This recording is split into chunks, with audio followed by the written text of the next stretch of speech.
as well as possible. That's good. I'd like to start this entire conversation with your journey, learning about it. My journey. To give context, I'm 32 years of age. I graduated from hotel school in Switzerland at the age of around 23. I went to hotel school in École Hotelière Lausanne. I did internships in Bangkok, Four Seasons, and in Switzerland. Um, After I graduated, I was recruited by the Four Seasons hotels, and because I had also worked with them in Bangkok previously, and they recruited me to go to Los Angeles, Beverly Hills, the Beverly Wilshire property. I was there for a year. I was room service manager back then, and from there I got more into the wine industry over there in Napa Valley, doing some exams. So I did an exam with the Court of Master Sommeliers for my first level, and then the second level. And after that, my visa was expiring, so I had to find something. So I found an opportunity with Four Seasons in Bali, Indonesia. Over there, I worked with them for around 2.5 years, and I was a restaurant manager of this and sommelier.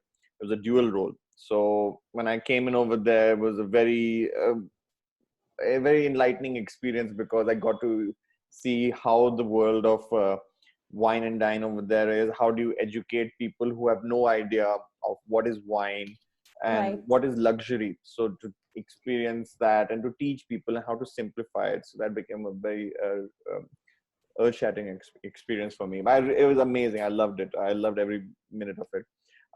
Then comes around 2015, I really wanted to get into the entrepreneurship field, thinking that, with all the knowledge which I've gained, it would be great if the fruits of my labor are shown more in India rather than other random countries. And also, let's give entrepreneurship a shot.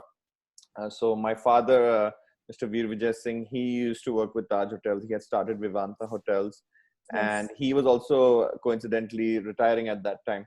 So we came to a discussion and we decided, you know what, let's give this a shot, to start our own hotel management company.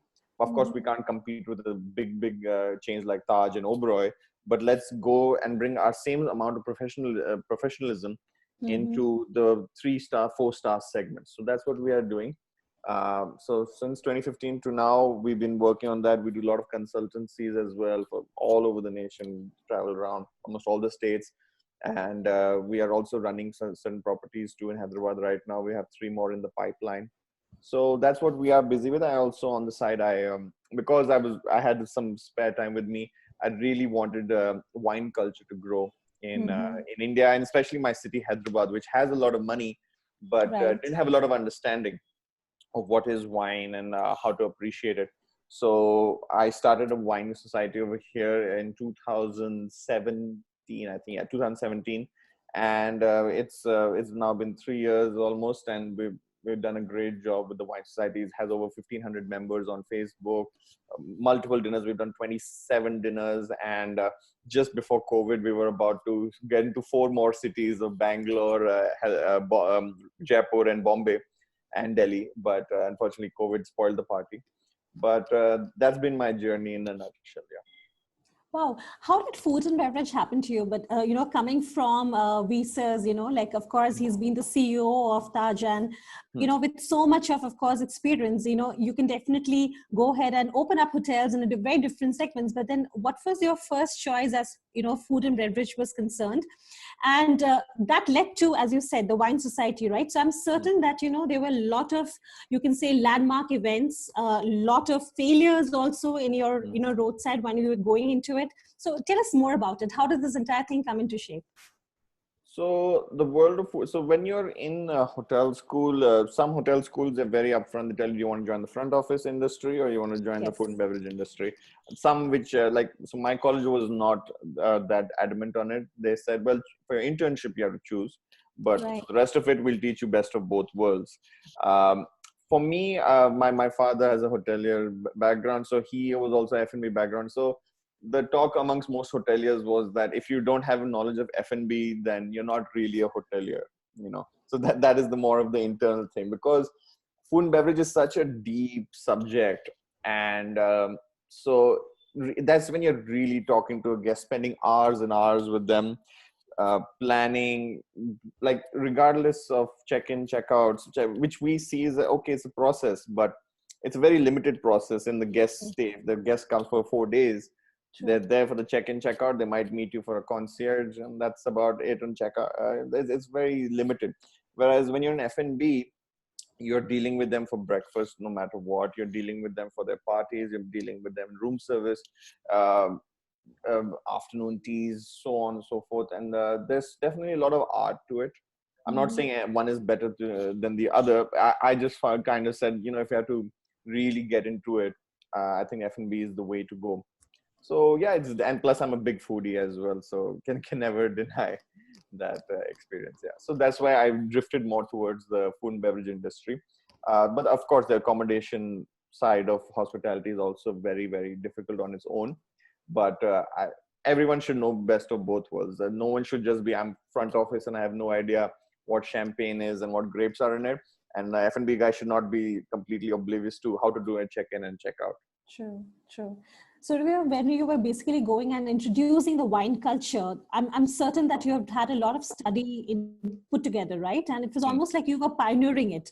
So what kind of challenges did you face, while you were opening up? Because it was a very new concept to the city, I know.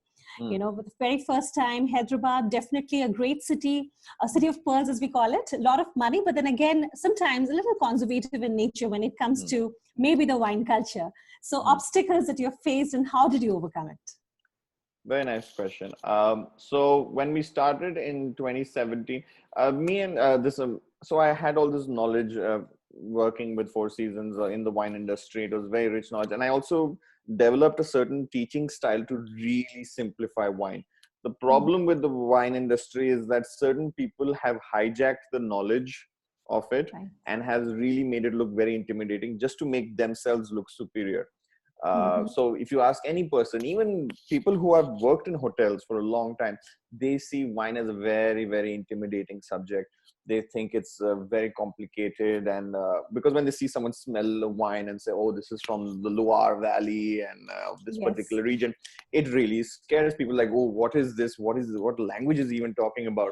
So they always brush it aside that, oh, no, the wine industry. It is actually very, very simple.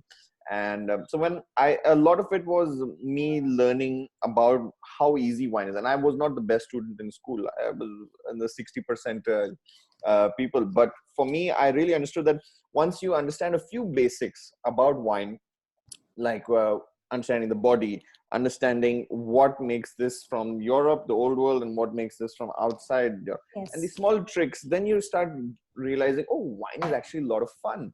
And then once you pair, you have to have that wine bug bite you. So basically when you realize this particular wine paired with this particular food, like a steak, and the combination of it, it's a whole nother league of dining experience. It is outstanding. And it is almost like a religious experience when you have a good wine and it just connects with you. It's something which you will never experience with vodka, whiskey, tequila. They're not even in the same league. Wine is art in a glass, and luckily it has alcohol also to go alongside with it.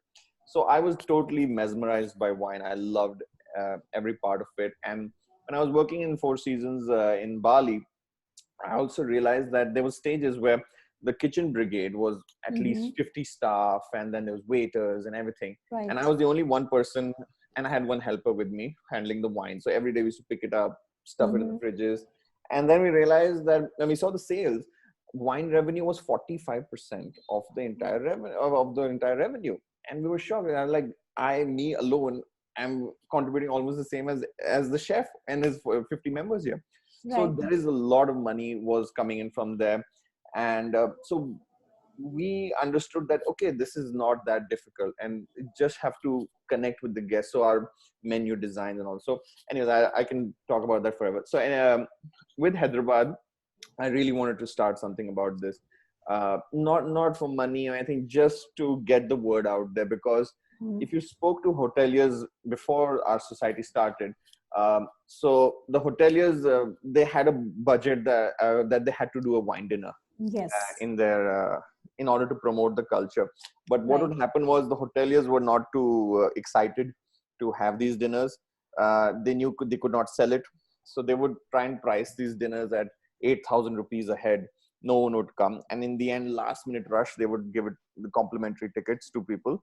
Mm-hmm. And they would barely make any money. That's why no one was excited to make money out of it. So the hoteliers are not going to be excited to do an event which will be loss making for them and give the Sure. resources for that. Sure. And even the customer was not sure what is this wine. He has no knowledge about wine, because Mm. Hyderabad, the problem with India is that we have a hot climate, and our government has also not understood the how that wine and alcohol is not the same. Yeah. A whiskey, vodka can stay in hot conditions and it will still be fine. If you put the same bottle of Dom Perignon, champagne, in the same conditions in a heated room, it's going to lose its touch. It's definitely not going to taste what it's supposed to taste like. And our Indian counterparts, they were not doing the best example of producing really good wine. Also because our climate is not the best to grow Mm-hmm. wine, but it's slowly improving. Uh, so then when we started, so I, with my hotel background, understood that every hotel also has a budget from the suppliers. The suppliers also give a budget to say that we will cover certain costs. So I said, okay, listen, let's do an event where you take that budget. So then your cost for wine is gone. You're not paying for the Right. wine. You're just paying for Right. food. Mm-hmm. I will get you customers and we'll price it well. We can't price 8,000. No one's going to come and pay 8,000 in Hyderabad. This is a land where you can get biryani for 200 bucks and you're happy, Yes. you know. So Exactly. why will someone spend 8,000 bucks for that, you know, just per person plus taxes and all? So why don't we price it? So our first, in the first year, all the hoteliers of Hyderabad, we did it every month. We did it in different hotel. We didn't repeat. Mm-hmm. And Mm-hmm. the hoteliers were so understanding. They certain for first months we were selling dinners, 6 course meals paired with 5 wines, all Right. that stuff for 2,200 rupees, 2,500 rupees, bare minimum cost. And we were just getting that done just to get the word out. Because and so Right. slowly, steadily, we started this. I like to call it the geo way, where you sell it cheap so that people understand what it is, and then you've got them hooked, and then you can slowly increase the price. So that's what we kind of did, because afterwards, of course, the hotels have to make money out of it. They can't just keep doing these events for no profit. Slowly with time, we started, because we developed a reputation, one whole year Yes. of just breaking even. Then finally we started, Right. from 2.5 we went to 3, and now to 3.5 and 4. And then we started saying, okay, how do we be interesting? We can't be the same. So in the beginning, we were very, very theoretical. I really wanted to talk and make the whole dinner about myself, and just wanted to talk about, look how this and that. Then I realized, okay, people are not as enthusiastic about wine as I am, because they don't want to make this a career, you know. Yes. And too much knowledge sometimes will turn off people. They're spending money, they come here with their wife, girlfriend, whoever, and they want to have a good time. They don't want to be lectured for 3 hours. So then I had to change my style a little bit after my fourth, fifth dinner. So I said, okay, you know, let people have their own fun, and then we'll come in between. And just before main course, we'll have a Mm-hmm. little fun blind tasting game. Because for Right. wine, a lot of people are, rather than learning about Bordeaux and Napa Valley, they want to learn blind tasting because that looks sexy. Yes. You know, it's like, oh, Correct. how do you figure this out? And these are little Yes. party tricks. So that's what we made our whole dinner all about that. And that really resonated with a lot of guests. And then we were also making good revenue for the hotels. We were also taking our Yes. own cut. So it was a win-win situation for everyone. The diner was getting 6 courses for 4,000 rupees, which is a steal with wine included. And he's getting to experience wine, which he normally can't, because our taxes are so high. A Yes. bottle of a good wine from Italy would cost you 9,000 rupees. No one's going to spend 9,000 rupees for True. that. It's too expensive. So we kind of found a little bit of that middle ground. And we've also encouraged certain more wine societies to open up in Hyderabad, just following our mark. And I don't mind. I think it's good only. The more the wine industry develops in India, because we have Yes. serious numbers here. We have one of True. the richest consumers also over here. Like whiskey, we are the largest whiskey consumer in the world. Mm-hmm. But wine, we are just very scared of, because we just don't understand it yet. And there is definitely this market which we have, which can grow. Wow, wonderful. This is so delightful to actually listen about, wine so beautifully from you. Suryaveer, what has been your memorable moments of being a hotelier till now? Something I wanted to ask you from the start. Every day is the beauty of the hotel industry is that there's never a boring moment. Yes. That's why a lot of people get into hotel industry is that you will never ever come back. You might not be the highest earning a person amongst your peers, but you will never ever come back say, "Oh, this is such a boring day." There will never be a boring day, in hotels because you have so many different departments, so many different people in it. You have housekeeping, you have front office and laundry and so on and so forth. There's so many departments and they're all combining, and then there's always something happening, and then you're dealing with guests, and the guests also have the very, very weird expectations. Some are good guests, some are difficult guests.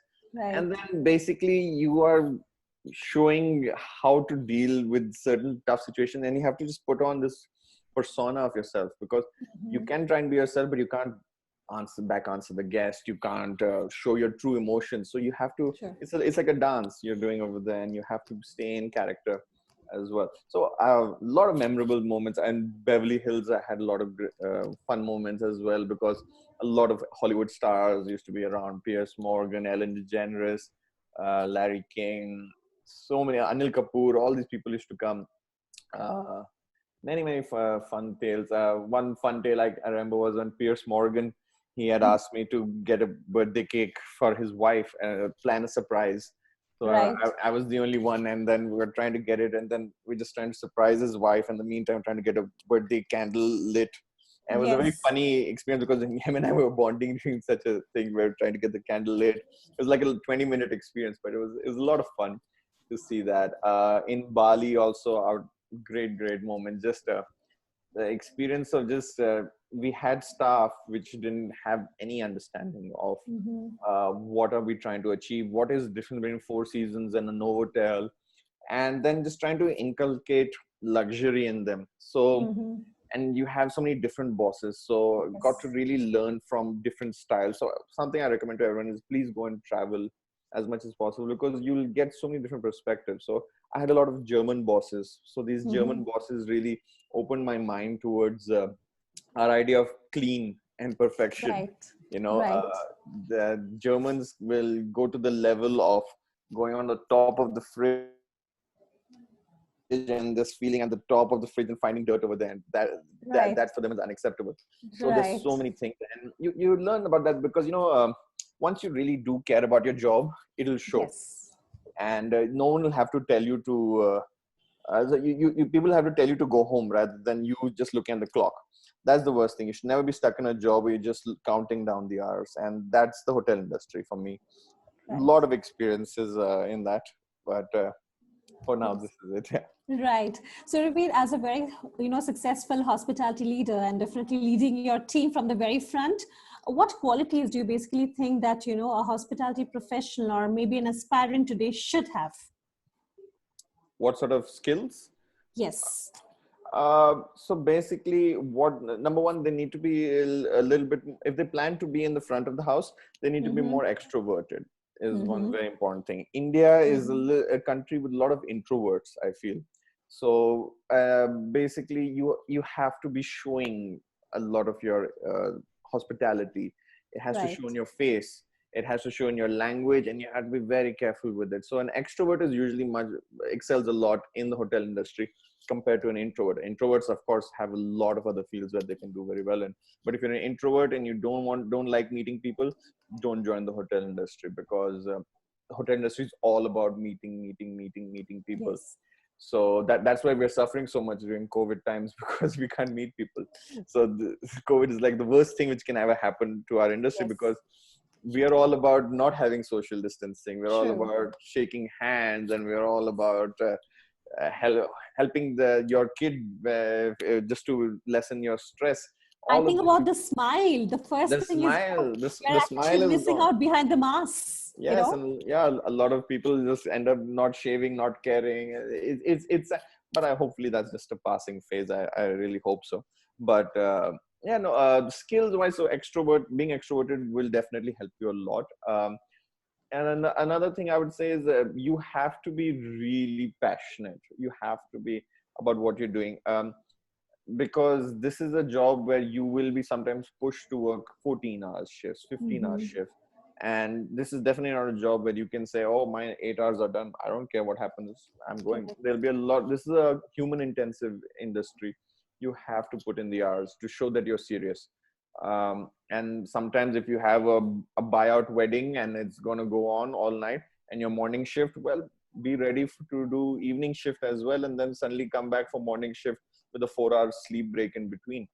It sounds crazy, yes, but it's definitely, it's a true, it's the most beautiful industry, because your main goal is satisfying people directly. Yes, that's you right. are you are Yes. alleviating their expectations of how to be treated. And I tell this to all my people. I said, what is the difference between us and a guest house? Why doesn't the person just go to a guest house and order Swiggy and Mm-hmm. gets their biryani and that's it? Why are they spending 3, 4, 5,000 rupees more per night just to stay here? And is the cleanliness? Yes, it's the cleanliness, and it's also how you make them feel. So when someone's in your hotel, they have to feel much more better than how they would be treated in any at their home or on the street, so we have to show them that. So is it every single step you take, the way you talk, the way you look, it has to make the guest feel that all his five senses are being satisfied. So that's why if you're not passionate about your job, it'll be very hard for you to succeed in that. And finally, I would say patience. uh, what's happening lately is the current crop of graduates are coming. Unfortunately, they are not patient. They're switching jobs every 6 months, 9 months max. And so I recently had interviewed someone who was 27 years old, but his Mm-hmm. CV was 6 pages. He shifted jobs, at least 8 jobs in the 5 years. I said, and Right. every posting asked him why. He said, "Oh, Mm-hmm. sir, difficulties with the boss." Okay. What about this? My father was sick. My someone was sick. Oh, this problem.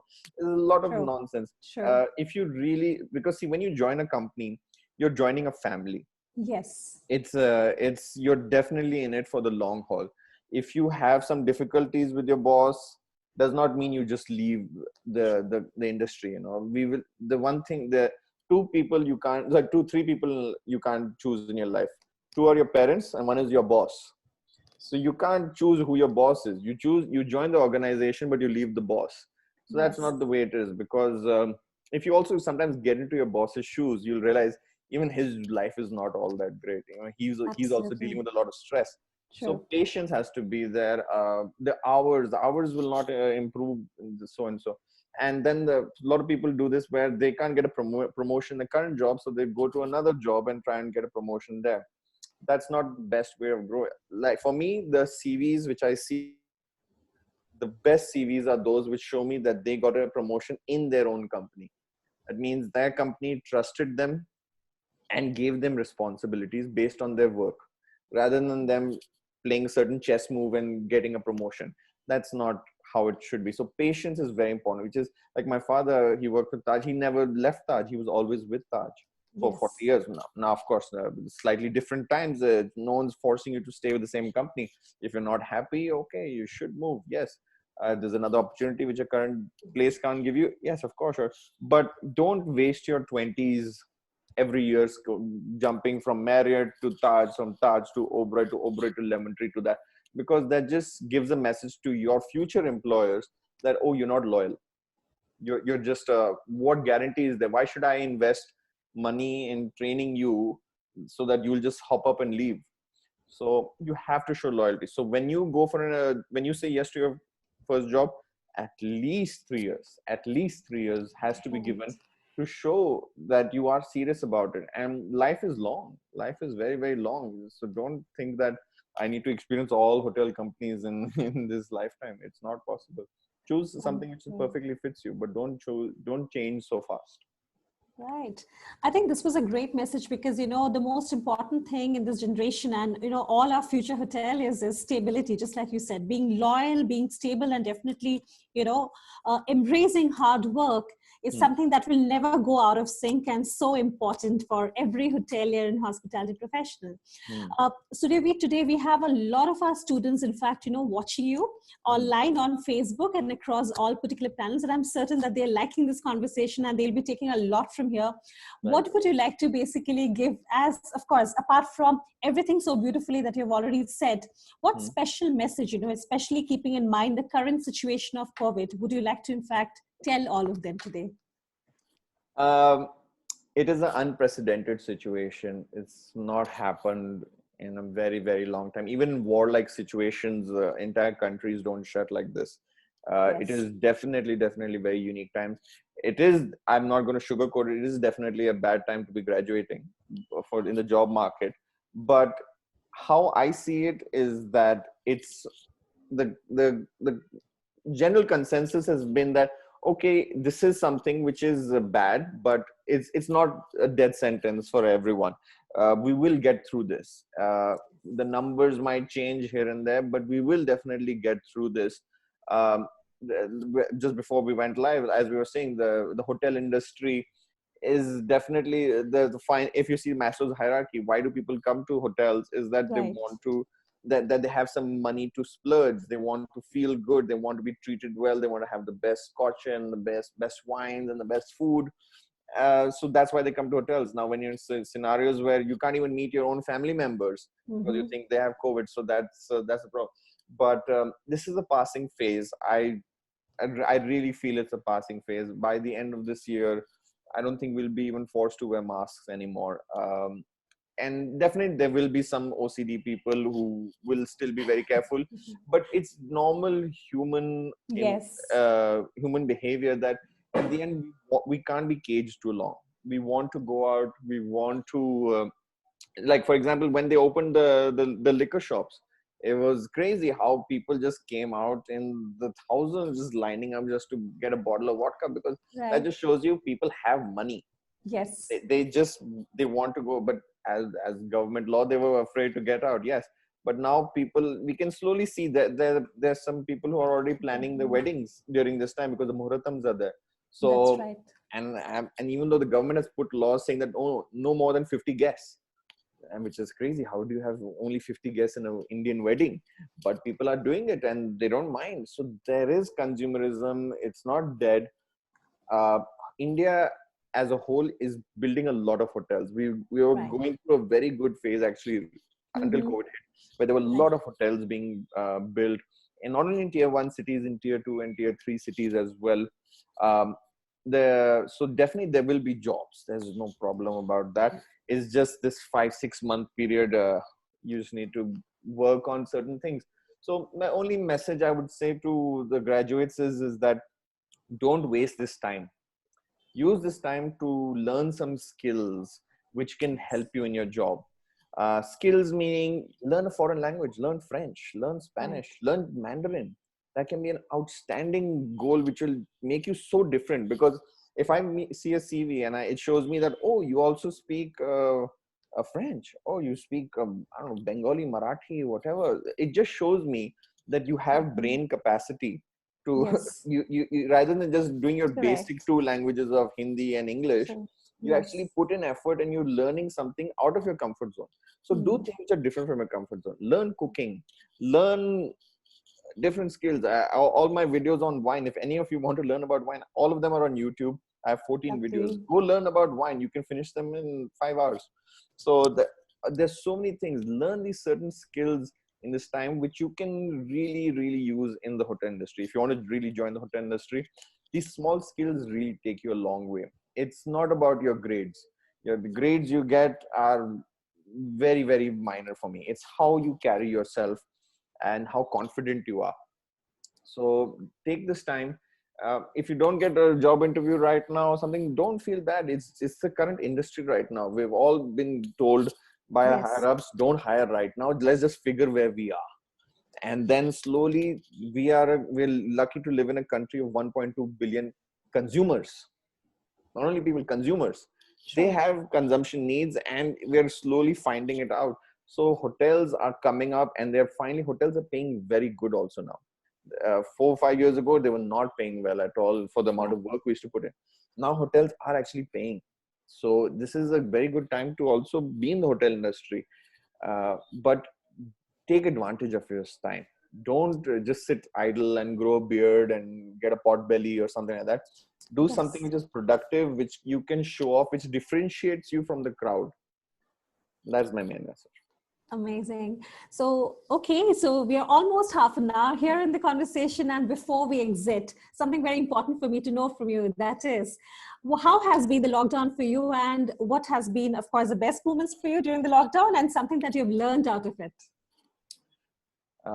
Yeah, so this lockdown basically started in March, last week of March 23rd or something. So I was in Jaipur. I had gone, so I'm living in Hyderabad, but I've gone to Right. Jaipur. My father stays there, and my mother as well. So we just wanted to go for 5 days, my wife and my baby, and it ended up being a 2.5 month break because we were just stuck there. But it was Yes. amazing. It was we spent amazing 2.5 months family bonding. Right. We were learning different. I learned some cooking, and really just did a lot of time of like researching, learning more about different moments of history, geopolitics, so on and so forth. So I spent a lot of time doing that. Improve my table tennis game. I spent a lot of time with my baby, which normally I wouldn't have been able to Wouldn't spend. have. So that Yes. was my most favorite cherished moment. Is like really just in front of your eyes, seeing your own child grow and learning new skills. That was outstanding. Lovely. And yeah, and skills wise, as I said, cooking Mm. was definitely one of them, and knowledge, just general knowledge. Netflix shows also, of course, a lot. Who doesn't? Yes, definitely. Thank you so much for your time today, Suryaveer. It has been absolutely a joy for all of Okay. us to be basically hearing you out and definitely knowing and learning so much from this amazing conversation that we have just had. And I'm very, very sure that, all our students, all the viewers watching us also had a great learning time. Thank you so much for this fantastic time. We wish you from the IHM family all the very best for Trance Hotels. And, we look forward to the opening of your hotel once again. Yes. And please drop by in Bangalore, let us know, and we are ready to welcome you and host you at our campus as well very soon. Thank you so much. It was definitely a pleasure talking to you too, Sanchari, and all my best to IHM Bangalore. Thank you so much, and you have a great evening ahead. Thank you, Thank you. Suryaveer. You too. Bye bye. Yes. Live has been stopped, ma'am. Okay, and he is also gone. Yes, ma'am. It's fine. Okay. Purima, how was it? You know what? I was getting messages from Amar Krishna. You're muted. Unmute. But That she was doing as No, always. I have not done anything. students are messaging me on Aman my will message WhatsApp you.